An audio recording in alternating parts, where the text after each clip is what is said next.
Now that I have completed all of the activities in my self-assessment container, I'm going to open my Develop Your Growth Plan container. There are two activities here. I only am responsible for completing this one. Then after I have created my goals and activities, my supervisor will be able to uh, take a look at them and accept them and comment on them.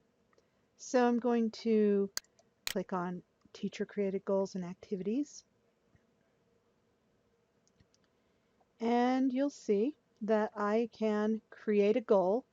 I can create several goals. When I've created a goal, then I can add an activity that will be in support of that goal. So I give my goal a title, and yours is going to be more descriptive than mine, and choose the category. These are the standards, so I'm going to choose which standard I am working on. I'm going to work on managing procedures. And then I need to say when I will have this completed. And I'm going to plan on having it done by April 5th. And then I'm going to do a description of my goal. And this is just one goal. I need to be specific about this one goal. If I have other parts of a goal, I can add them as another goal. And then I'm going to give my evidence of my goal. When I have finished filling in what my goal is and how I'll know that I have reached my goal, I can save. I'm not going to exit right now because I want to be able to add. Sorry, I am going to save and exit. I'm going to go back so that I can create an activity that will be in support of my goal. I can create the activities that will support my goal, and I can add as many as I want. I have a button up here to keep creating them after I've saved one. So I've created one. I gave it a title, and I chose which kind of activity it is, what kind of activity or training. I said this is going to be other and self-directed.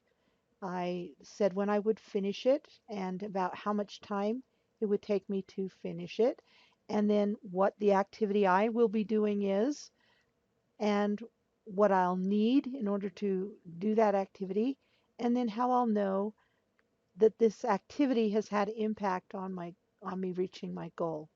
So I'm going to save and exit, and now you can see that I have a goal. I have an activity for it, and if I want to add more activities, I can, and I can view or hide my activities so they aren't always there.